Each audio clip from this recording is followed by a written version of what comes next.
निताई यहाँ बुला रहे हैं और उनका ब्रह्मोत्सव हम लोग सेलिब्रेट करते हैं।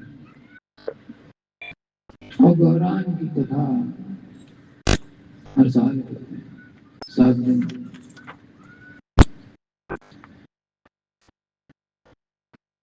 इसके अलावा गौर पूर्णिमा के अवसर पर लखनऊ में भी 7 दिन की गौर कथा होती है। गौर पूर्णिमा के आसपास जो संडेज होते हैं, एक पहले वाला संडे, आखिरी वाला संडे टू संडे क्लास चलती है। तो पिछली बार गौर पूर्णिमा पे जो कथा हुई थी, इस बार की कथा उससे संबंधित है। चैतन्य महाप्रभु के सन्यास की वार्ता हो रही है। महाप्रभु ने संकल्प कर लिया है कि मैं सन्यास लूंगा।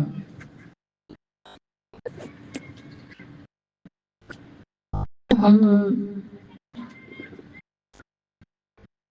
किसी सामान्य डिवोटी का सन्यास लेना बहुत कठिन नहीं होता है, लेकिन जिसको सारे शहर के लोग अपने प्राणों से अधिक प्रेम करते हों, वो व्यक्ति उनको छोड़ के जा रहा है, तो उनके हृदय की अवस्था अनुमान लगाई जा सकती है। समझ में तो तब आएगी जब हम उतना प्रेम करेंगे। अनुमान लगा सकते हैं बस। और अनुमान लगाने में हमारे आचार्य हमको सहयोग कर रहे हैं। और कोई भी आचार्य ये क्लेम नहीं करता कि मैं पूरी तरह से वर्णन कर पाऊंगा।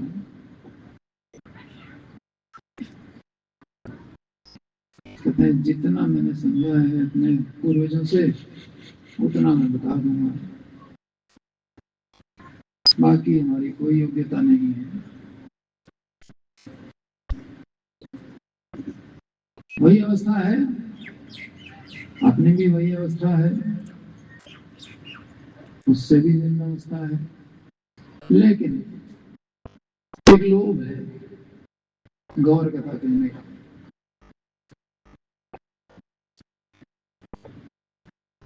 और कुछ लोगों को सुनने का लोभ है, सुनेंगे।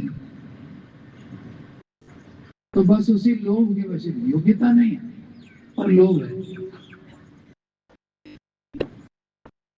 हम नहीं जानते उस प्रेम को, उस विरह को जन अधिक वासी अनुभव करते हैं। लेकिन भगवान ने कहा कि अहम भक्त पराधीनो, मैं भक्त के अधीन रहता हूं। तो अधीन रहते हैं तो आप अपना डिसीजन कैसे ले सकते हैं कि हम संन्यास लेके जा रहे हैं? तो आपको परमिशन लेके जाना पड़ेगा जिसके अधीन आप हैं। तो नवदीप तो भक्तों से भरा पड़ा है, एक एक से परमिशन लेनी पड़ेगी। तो महाप्रभु एक एक से परमिशन ले रहे हैं। बहुत डिफिकल्ट है किसी शहर के सारे लोगों से परमिशन लेना कि भाई हम वहां चले जाएं, नीलांचल संन्यास लेकर के।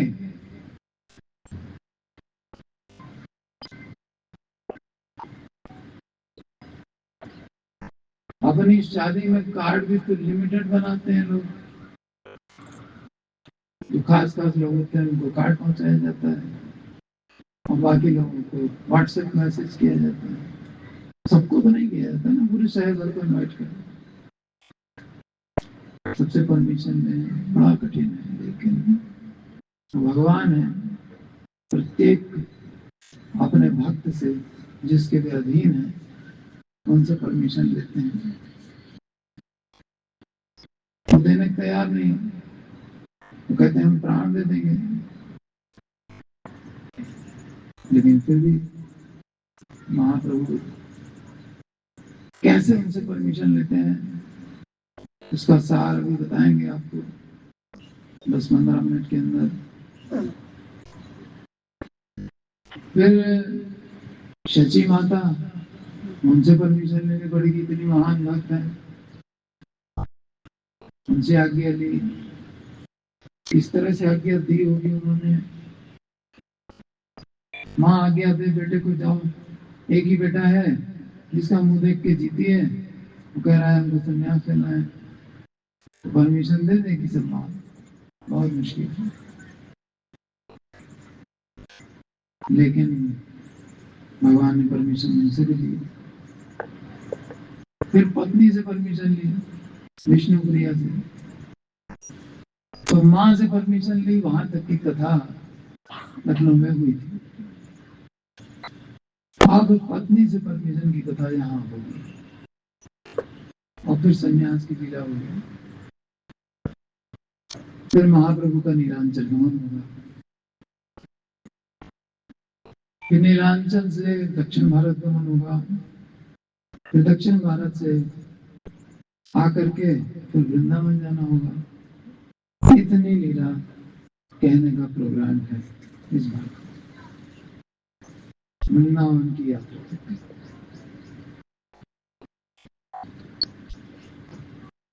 तो लखनऊ में जो कथा हुई थी उसका अंतिम अध्याय संगीता माता ही बताएंगे आपको, और बाकी के अध्याय हमारे कृष्ण वो बताएंगे सबको। लीजिए माइक, स्टार्ट करिए और खूब क्लियर कर दीजिए सबको क्या कथा हुई। हम लोग को बताया गया महाप्रभु ने अलग अलग जाल बिछाए हैं सब पे कृपा करने के लिए। तो एक जाल वाली लीला हम लोग को बताई गई, भिक्षुक को प्रेमदान। एक दरिद्र व्यक्ति वनमाली नाम के अपने बेटे के साथ आए थे। भिक्षुक थे, भिक्षा मांग रहे थे, महाप्रभु के पास आए, लेकिन महाप्रभु की कृपा भिक्षा की जगह, धन वगैरह की जगह डायरेक्ट प्रेम धन दे दिया, टॉप मोस्ट। तो एक ये जाल वाली लीला, जो भी महाप्रभु को अप्रोच करता है वो खाली हाथ नहीं लौटता है, टॉप मोस्ट चीज लेके जाते हैं। उसके बाद बताया गया कि महाप्रभु अलग अलग आवेश में आते रहते हैं, कभी नरसिंह भगवान के आवेश में, कभी वरहा, कभी शिवजी, कभी दुर्गा आदि आदि। इस सबसे हमें क्या पता लगता है? इस सबसे हमें पता लगता है सर्व अवतार सार शिरोमणि। महाप्रभु सर्व अवतार सार शिरोमणि हैं, अर्थात सभी अवतारों के मूल हैं, सोर्स वही है। अच्छा, अब महाप्रभु के मन में संन्यास का चिंतन तो चल ही रहा है, क्योंकि विरह उनको बहुत ज़्यादा हो रहा है कृष्ण से। तो इसी सारे इवेंट्स के बीच में एक ब्राह्मण आए और हंसते हंसते एक दिन महाप्रभु के चरण रच ले दी। अब ये जैसे ही हुआ तुरंत ही महाप्रभु बहुत दुखी हो गए। अमानी, अमानी ना मान देना। तो अमानी कैसे हुआ जाता है? महाप्रभु सिखा रहे हैं कि ऐसा नहीं है कि बस उसको इग्नोर कर दिया, दुखी हो गए, बल्कि प्रशंसा मिलते ही दुखी हो गए और उनके मन में संन्यास लेने की इच्छा हुई। उन्होंने सोचा अभी तो मैं गृहस्थ जीवन में हूँ, गृहस्थ जीवन में रह के कोई मेरे चरण रच ले रहा है, उससे तो उसको लाभ नहीं होगा। अगर मैं संन्यास ले लूं फिर उसके बाद कोई वंदना करे तो उसको लाभ ही लाभ है। यहाँ से उनके मन में संन्यास की इच्छा आई। पहले भी चली रही थी लेकिन अब और स्ट्रांग हो गई। अच्छा, उसके आगे महाप्रभु की कृपा की पराकाष्ठा एक कुष्ठ रोगी वाली हम लोग को कथा बताई गई कि एक कुष्ठ रोगी महाप्रभु के पास आए बस अपना रोग ठीक करवाने के लिए। उन्होंने खूब लंबी स्तुति की, बहुत सुंदर स्तुति की, लेकिन महाप्रभु ने बोला कि तुमने एक वैष्णव के प्रति अपराध किया, और जो वैष्णव के प्रति अपराध करता है उसकी स्तुतियां मुझे बाणों की तरह लगती हैं, एरोस की तरह। कोई मुझसे द्वेष करे लेकिन मेरे वैष्णव की सेवा करे तो मैं उसके सभी क्लेश मिटा दूंगा, लेकिन इसका कोई उल्टा करे तो वो नरक में सड़ेगा, ऐसा महाप्रभु ने कहा उस कुष्ठ रोगी को। लेकिन उन कुष्ठ रोगी का ये विश्वास कि अवश्य आप मेरा उद्धार करेंगे क्योंकि मैं पतित हूँ और आप पतित पावन हैं। तो ये जो विश्वास है कि मैं पतित आप पतित पावन, ये कृपा उदय करवा दिया महाप्रभु ने। तो डायरेक्टली तो कृपा नहीं की, क्योंकि वैष्णव अपराधी पे डायरेक्टली कृपा नहीं करते हैं महाप्रभु, इनडायरेक्टली की। श्रीवास से बोला कि कुष्ठ रोगी आया है, अगर आप चाहें तो उसको प्रेम दान हो जाए, क्योंकि आपके प्रति अपराध किया है अल्टीमेटली। तो श्रीवास ने भी हंस के इस बात पे स्टैंप लगाया कि मेरे बहाने आप उन पर कृपा करना चाह रहे हैं। तो फाइनली कुछ इवेंट्स बाद श्रीवास से उन्होंने क्षमा मांगी, बात प्रक्षालन किया और उनको भी प्रेम दान हुआ। तो ये महाप्रभु की कृपा की पराकाष्ठा कि वैष्णव अपराधी को भी नहीं छोड़ते हैं।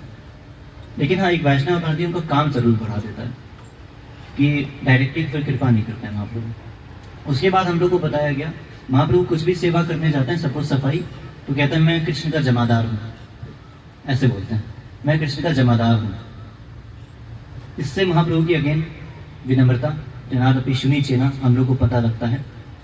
और अपने अंदर भी ऐसी ही कॉन्शियसनेस होनी चाहिए विनम्रता के साथ। अच्छा, अब सन्यास की इच्छा स्ट्रांग होती जा रही है। इसी बीच में क्या हो गया, एक ब्राह्मण थे, वो श्रीवास आंगन में कीर्तन चल रहा था, लेकिन उनको एंट्री नहीं मिली। फिर अगले दिन जब महाप्रभु गंगा तट पे स्नान करने आए, वो ब्राह्मण भी वहां पे उपस्थित हुए। अब जब उपस्थित हुए तो उन्होंने शाप दे दिया कि जिस प्रकार मुझे विरह झेलना पड़ा, मुझे एंट्री नहीं मिली, वैसे ही आपको अपने ही घर में कभी भी एंट्री नहीं मिलेगी, आपको भी विरह भोगना पड़ेगा, ऐसा शाप दिया। तो इसमें वैसे तो कोई दुखी हो जाता है अगर कोई ऐसा बोल दे, अपमान कर दे, लेकिन महाप्रभु तो खुश हो गए, क्योंकि अमान ही ना मान देना। फिर से हर जगह महाप्रभु हम लोग को ये सिखा रहे हैं, अमान ही ना मान देना। उनको तो वैसे भी संन्यास लेना था, तो उनकी संन्यास की इच्छा और स्ट्रांग हो गई। अच्छा, हरिनाम संकीर्तन यज्ञ की महिमा बताई गई कि ये संकीर्तन रास लीला के समय भी चलता है। यही महामंत्र जो हम लोग करते हैं, जो टॉप मोस्ट लीला है रास लीला, उसमें भी ये चलता है। और बहुत इंपॉर्टेंट बात बताई गई कि ये जो नाम नामकारी बहुधा निज सर्वशक्ति है, ये केवल कलयुग के लिए स्पेशल है। यानी जो डिफरेंस है कि भगवान और भगवान के नाम में कोई अंतर नहीं है, इसमें सारी शक्तियां हैं, ये केवल कलयुग के जीवों के लिए है। क्योंकि कली काले नाम रूपे अवतार, नाम रूप में अवतार केवल कलयुग में हुआ है। तो जो सबसे मूर्ख बच्चा होता है, जैसे कलयुग के जीव, उसके लिए सबसे इजी पेपर बनाया जाता है। वैसे ही कलयुग के जीवों के लिए सबसे इजीएस्ट प्रोसेस है। बाकी युग में अलग अलग प्रोसेस थी, लेकिन ये हरिनाम वाली प्रोसेस स्पेशल फॉर कलयुग, रिजर्व्ड है। अच्छा, अब अगेन संन्यास की इच्छा बलवती होती जा रही है। अब क्या हो गया, उनको सपने में कोई ब्राह्मण आए, उन्होंने संन्यास दीक्षा दे दी सपने में। सभी भक्तों को इकट्ठा करके बुलाया कि ऐसा ऐसा हुआ है। तो महाप्रभु तो दुखी हो रहे थे, हाँ मुझे संन्यास लेना है, उसने दीक्षा दे दी है, मैं जा नहीं पा रहा हूँ, मेरी माँ मुझे अग्नि के समान लग रही है क्योंकि इतनी ज़्यादा आसक्ति है। तो मुरारी गुप्त ने उनका माइंड डेविएट करने के लिए बोला कि आप इसका कुछ व्याकरण बताइए, षष्ठी समाज, बेसिकली माइंड वहाँ से हटाना चाहा। लेकिन महाप्रभु ने उनको भी डांट के चुप करा दिया। तो संन्यास की इच्छा बलवती हो रही है। अब और बलवती कैसे हुई, जब उनकी केशव भारती जी से मिलन हुआ। ये एक सन्यासी थे, उनको देखा, उनके वस्त्र देखे, वस्त्र देख के प्रभावित हुए, ये वस्त्र मैं कब पहन पाऊंगा, कब मैं संन्यास ले पाऊंगा। उनके हृदय में इच्छा चल रही है। तो केशव भारती जी से मिलन हुआ, बातचीत हुई और उनके संन्यास लेने की इच्छा और बलवती हुई। संन्यास एक्चुअली में हम सबके लिए लेना चाहते हैं, क्योंकि अल्टीमेटली कलयुग के जीवों पे उद्धार करना है, तो उसके लिए तो संन्यास आवश्यक है। नवद्वीप छोड़ के जाना पड़ेगा अलग अलग स्थानों में। और फाइनली एक दिन उन्होंने सभी भक्तों को इकट्ठा किया। इकट्ठा करके उन्होंने बोला कि अब मैं संन्यास लेने जा रहा हूँ। तो ऑब्वियसली सब लोगों ने विरोध किया, प्रोटेस्ट किया। श्रीवास जी ने बोला कि मैं तो प्राणी छूट जाएंगे। मुरारी गुप्त ने यह तर्क दिया कि अगर आप संन्यास ले लेंगे तो सभी लोग स्वतंत्र हो जाएंगे, कोई नजर रखने वाला होना चाहिए, लेकिन आप चले जाएंगे तो नजर कौन रखेगा हम लोग पे। स्वतंत्र हो जाएंगे तो अगर आप देखेंगे नहीं तो हम लोग गलत काम भी कर सकते हैं। तो सिद्धावस्था में भी ये पतन का भय रहता है। तो साधकों की क्या बात की जाए, ये पतन का भय हमेशा रहना चाहिए। अपने आप को प्राइवेट नहीं महसूस करना चाहिए। हृदय में हमेशा परमात्मा है, वो हर एक एक्शन को देख रहे हैं, चाहे वो इंद्रियों से हो चाहे मन से हो। अच्छा, मुकुंद जी ने बोला, मुकुंद जी ने बहुत कुछ बोला एक्चुअली, कि आप शठ हैं, आप ठग हैं, आप धोखा दे रहे हैं, हम लोग आपके पास आए, आपकी शरण लिए, लेकिन आप ऐसा कर रहे हैं, आप तो लकड़ी के लड्डू की तरह हैं, आप विष की तरह हैं, जैसे गोपियाँ कहती हैं कृष्ण को, वैसे ही नवद्वीप वासियों ने कहा। लेकिन ये बातें केवल एक प्रेमी भक्त कह सकता है, असुर नहीं कह सकता है, साधक भी नहीं कह सकता है, वैकुंठवासी भी नहीं कह सकता है, क्योंकि उसके हृदय में तो ऐश्वर्य भाव, हाँ ये भगवान है, इनको मैं कैसे बोल सकता हूँ। लेकिन ये सब प्रेमी भक्त हैं, प्रेम के स्तर पे हैं, इसलिए ऐसे बात कर सकते हैं। तो मुकुंद ने बोला, श्रीवास जी ने बोला, ऐसे कई भक्तों ने काफी तर्क रखे। महाप्रभु ने बोला मैं आप सबको प्रेम दान करूंगा, प्रेम लाऊंगा कमा के। उन लोगों ने बोला हमारे मृत शरीर को देंगे क्या प्रेम, मृत शरीर का तो श्राद्ध किया जाता है। ऐसे ऐसे उन्होंने बोला। अब महाप्रभु तो महाप्रभु हैं, अपना काम करके रहेंगे।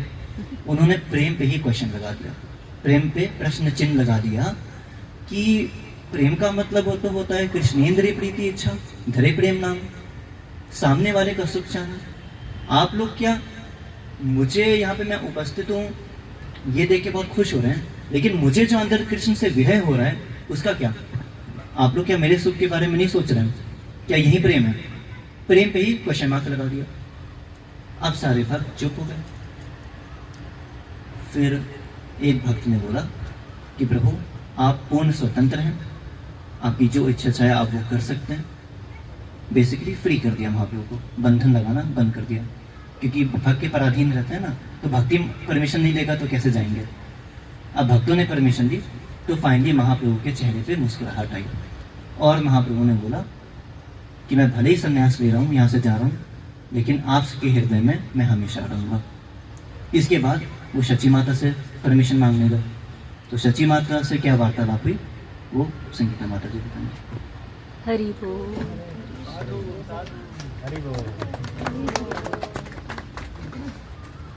हमारे ऊपर ये बहुत अहेतु की कृपा कही है कि शची माता से कैसे परमिशन लेने जा रहे हैं महाप्रभु। अंदर ही अंदर उनके अंदर बहुत ज़्यादा चिंता है कि भक्तों से तो हमने परमिशन ले लिया, और जैसे कि कृष्ण प्रभु ने बताया कि भगवान स्वतंत्र नहीं है। भक्त को अगर संन्यास लेना होता है तो वो बिना बिताए भी चला जा सकता है, लेकिन भगवान क्योंकि भक्त पराधीन है इसलिए उन्होंने एक एक से परमिशन लिया। अब उनके मन में बहुत बड़ी समस्या ये है कि शची माता से कैसे परमिशन लेंगे। शची माता के पास जब वो जा रहे हैं तो जब इतनी बात हो गई है नवद्वीप में, तो शची माता को भी ये आवाज़ तो सुनते सुनते उनके कानों तक पहुंच ही गया है। अब शची माता ने जैसे ही सुना तो उनके हृदय में ऐसा लग रहा है कि पूरा आकाश मेरे ऊपर गिर पड़ा है और पूरे उनके शरीर में अग्नि जैसा जल रहा है। और जैसे ही महाप्रभु उनके पास आए तो वो महाप्रभु से कहने लगी कि तुम्हारे अलावा मेरा है ही कौन, तुम ही तो मेरे एकमात्र नेत्र हो, मैं अभागिन हूँ, मेरा और कोई नहीं है। तुम्हें सबकी चिंता है, मुझे छोड़ के तुम चले जाओगे। तुम्हारा मुख देख करके तो मैं जीती हूँ। तुम इतने सुंदर वस्त्र पहनते हो, तुम्हारे केशों में जब चमेली के मैं फूल लगाती हूँ और तुम अपने बाएं हाथ में पुस्तक लेकर के चलते हो, अपने सभी भक्तों के साथ कीर्तन करते हो, तुम्हें देख करके कितनी शीतलता मिलती है। क्या तुम इन सबको छोड़ करके चले जाओगे? और सबसे पहले तो मेरी मृत्यु होगी, मैं तो गंगा जी में कूद जाऊंगी, या तो मैं अग्नि में प्रवाहित हो जाऊंगी, या मैं विष खा करके मर जाऊंगी। और जब मैं विष खा लूंगी तुरंत ही विष्णु प्रिया भी वो नहीं रहेगी, और ये देख करके सारे के सारे भक्त भी मृत हो जाएंगे। क्या तुम सबको मृत करके चले जाओगे? अब महाप्रभु को लगा कि अपनी माँ को कैसे वो समझाएं। तब उन्होंने कहा, हे माता मेरी बात सुनो बहुत ध्यान से। ध्रुव महाराज वो 5 साल के थे और वो अपने पिता की गोद में बैठना चाह रहे थे। उनकी माता शुरुचि माता, उन्होंने उसको गिरा दिया और वो रोते रोते अपनी माता के पास गए। सुरुचि माता की जो बात थी वो ध्रुव के हृदय में बहुत ज़्यादा कौंधने लगी थी। उन्होंने जाके कहा कि मैं ऐसा कुछ सुन के आ रहा हूँ जो मैं बोल भी नहीं सकता हूँ। उन्होंने कहा कि तुम्हारी माँ जो है वो बहुत ही अभागी है, उसने कभी भी जन्म जन्मांतर में कृष्ण भक्ति नहीं करी है। तुम्हें लज्जा नहीं आती है? तुम कैसे अपने पिता के रत्न सिंहासन पर बैठने की सोच भी सकते हो? तो उनकी माता ने कहा, तुम्हारी माता ने जो कहा है वो बिल्कुल ठीक कहा है, और तुम्हारे पास अब एक अवसर है कि तुम कृष्ण भक्ति करो, तुम जाओ। तो ध्रुव महाराज ने पूछा, मुझे कहाँ मिलेंगे भगवान? तो माता ने कहा कि तुम जाओ मधुवन में।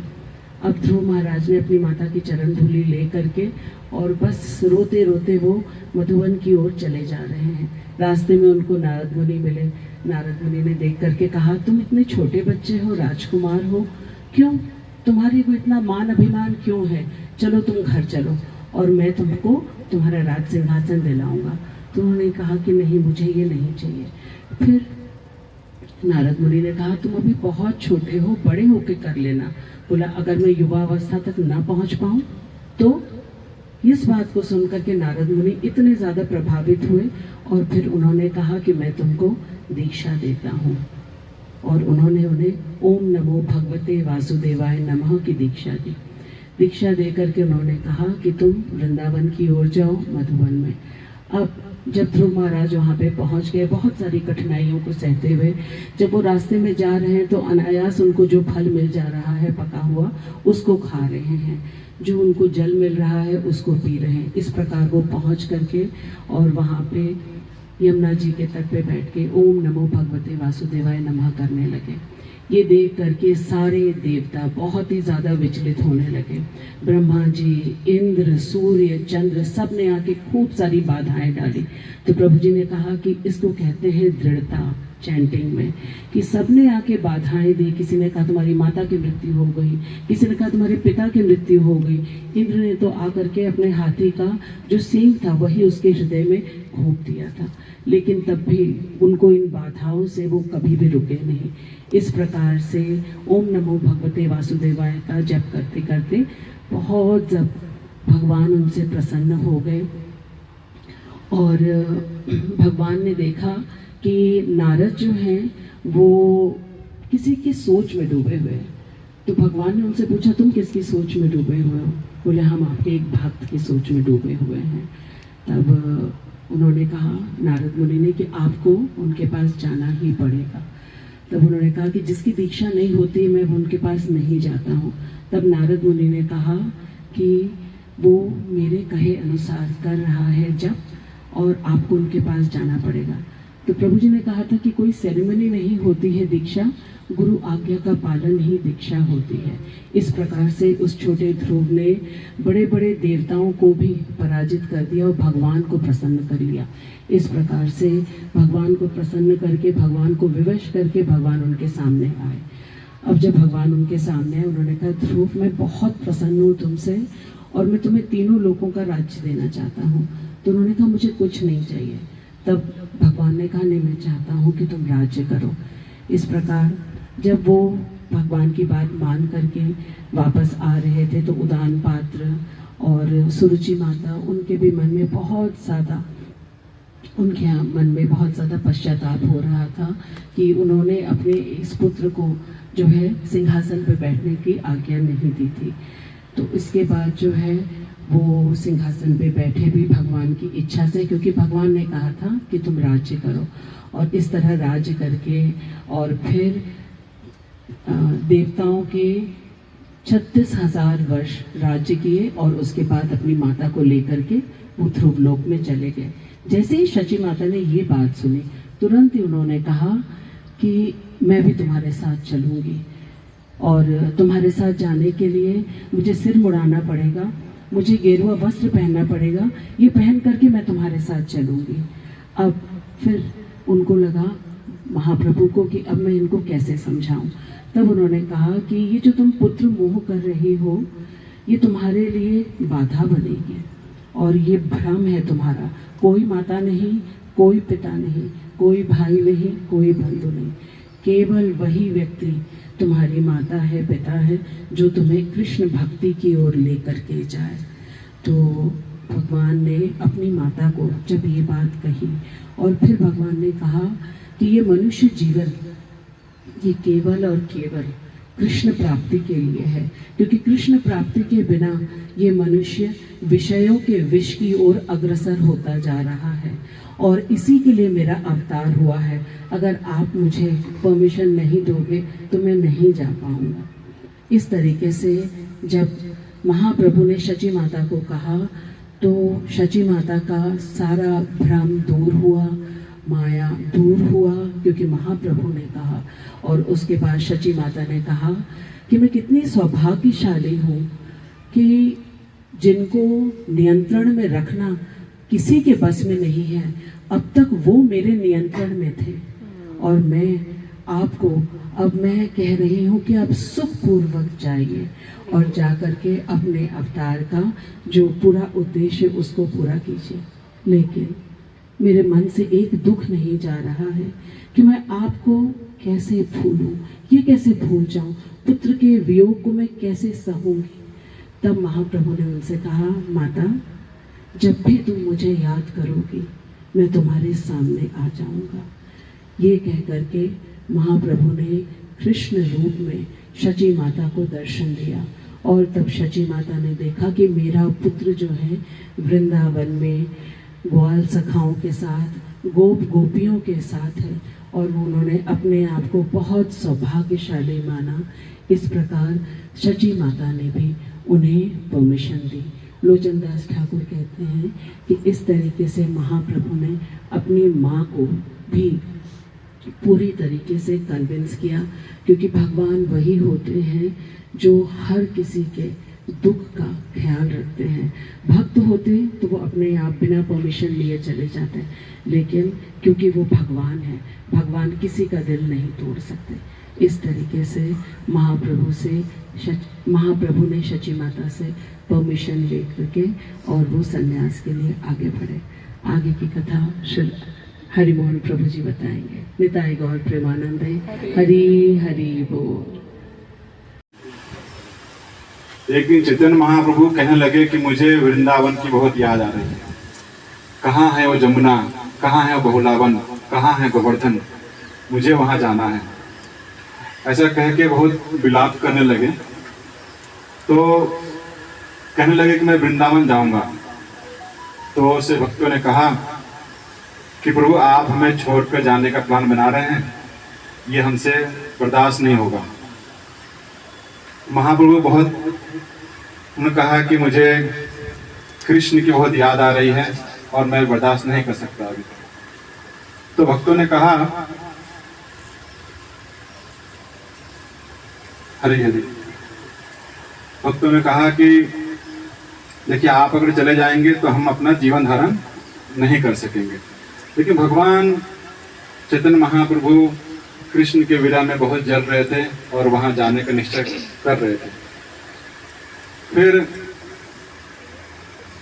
भगवान ने कहा कि मैं जाऊंगा सन्यास वेश धर के और देश विदेश जाऊंगा और वहां जाकर कृष्ण प्रेम प्राप्त करूंगा और आने के बाद तुम सबको प्रदान करूंगा। उन्होंने उदाहरण दिया, जैसे एक गृहस्थ बाहर देश जाता है कमाने के लिए और धन अर्जित करता है अपने परिवार के लिए, वैसे मैं कृष्ण प्रेम अर्जित करके और आकर के आप सबको पुनः प्रदान करूंगा। तो भक्तों ने कहा, जब आप चले जाओगे हम मर जाएंगे तो किसको देगा कृष्ण प्रेम, हम देह ही धारण नहीं करेंगे। तो भगवान ने उनसे कहा कि जिस प्रकार से आप मेरा विरह अनुभव कर रहे हैं उसी प्रकार से मुझे कृष्ण का विरह अनुभव हो रहा है और मैं रह नहीं सकता अभी। तत्पश्चात एक दिन भगवान ने कहा कि मुझे सपने में एक सन्यासी आए हैं और उन्होंने मुझे एक मंत्र दिया है। जब से वो मंत्र मेरे कान में गूंज रहा है मेरे मन स्थिर नहीं रह पा रहे हैं, मुझे कृष्ण प्रेम बहुत उन्माद कर रहा है। और उसके बाद केशव भारती उनके गांव में आए, केशव भारती बहुत स्वागत हुआ। तो भक्तों को लग गया कि वो भगवान अभी संन्यास लेने वाले हैं। तो भक्तों ने बहुत अनुनय विनय किया कि नहीं आप संन्यास ग्रहण मत कीजिए, लेकिन भगवान अपने अटिक रहे। और ये बात जो है उड़ते उड़ते पता चली सची माता को। तो जब सची माता का मालूम चले, सची माता बेहोश प्राय हो गई कि मेरा पुत्र चला जाएगा। वो कहने लगे कि तुम जब अपने बाएं हाथ में किताब को लेकर चलते थे, तुम्हारे कंधे पर जितने सुंदर बाल, उन बाल को मुंडवा के तुम संन्यास ग्रहण कर लोगे, ये कैसे संभव हो सकता है। तो चलो अच्छा रहेगा कि मैं भी तुम्हारे साथ सर मुंडवा करके और वैरागी में भेष धारण करके तुम्हारे साथ घूमूंगी। तुम जहाँ जहाँ कृष्ण कथा करोगे मैं तुम्हारे साथ चलूंगी। सच्ची माता ऐसा उनको कहने लगी। लेकिन भगवान ने फिर उनको सांत्वना दिया। बहुत रो रही थी, पुत्र भी गए नहीं थे, लेकिन पुत्र का वियोग उनको सता रहा था उनको। फिर चैतन्य महाप्रभु ने उनको उदाहरण दिया ध्रुव महाराज का। उनका कहना था कि जिस प्रकार से ध्रुव की माता सुनीति ने अपने बेटे को भगवान का प्रेम प्रदान करने के लिए उन्हें जंगल जाने की अनुमति दे दी थी, उसी प्रकार से आप भी हमें अनुमति दे दीजिए। तो उन्होंने ध्रुव की कथा पूरी विस्तार सुनाई। लेकिन सची माता का जो दुख था तब भी कम नहीं हो रहा था। तो भगवान ने थोड़े देर के लिए अपनी सारी माया हटा दी, और हटा दी तो सची माता ने देखा कि मेरा पुत्र स्वयं कृष्ण ही है। उनको वृंदावन दिखने लगा, उनको लगा कि हम वृंदावन में हैं और सच्ची माता वहाँ पर हैं, मेरे पुत्र हैं, कृष्ण ही मेरे पुत्र हैं। तब वो समझने लगे कि जब कृष्ण ही मेरे पुत्र हैं तो फिर मैं कृष्ण से विदा हो जाएगा। फिर तो अंत में भगवान ने उनसे कहा कि देखो, जब भी आप मुझे अनुराग करके बहुत प्रेम पूर्वक मुझे याद करेंगे तो मैं आपके सामने उपस्थित हो जाऊंगा। तो इससे हमने सीखा कि हम भी जब नाम जब करते हैं अनुराग से करना चाहिए, तो भगवान उपस्थित हो जाएंगे। उसके बाद माता को मान गए, थोड़ी बहुत मान गए, मतलब कि उन्होंने सरेंडर कर दिया भगवान की इच्छा के आगे। फिर ये बात जाके पहुंची विष्णु प्रिया के पास। विष्णु प्रिया भी बहुत व्याकुल हो उठी, बेहोश होने लगी। तभी चैतन्य महाप्रभु घर को आए। घर में आकर के प्रसाद ग्रहण किया, करने के बाद वो विश्राम करने लगे। विष्णु प्रिया ने उनसे कुछ नहीं कहा, उनके चरणों के पास जाके बैठ गई और बैठने के बाद रोने लगी। रोते रोते उनके सारी गीली हो गई, भगवान के चरणों पर उनके आंसू गिरे। भगवान उठ के बैठ गए।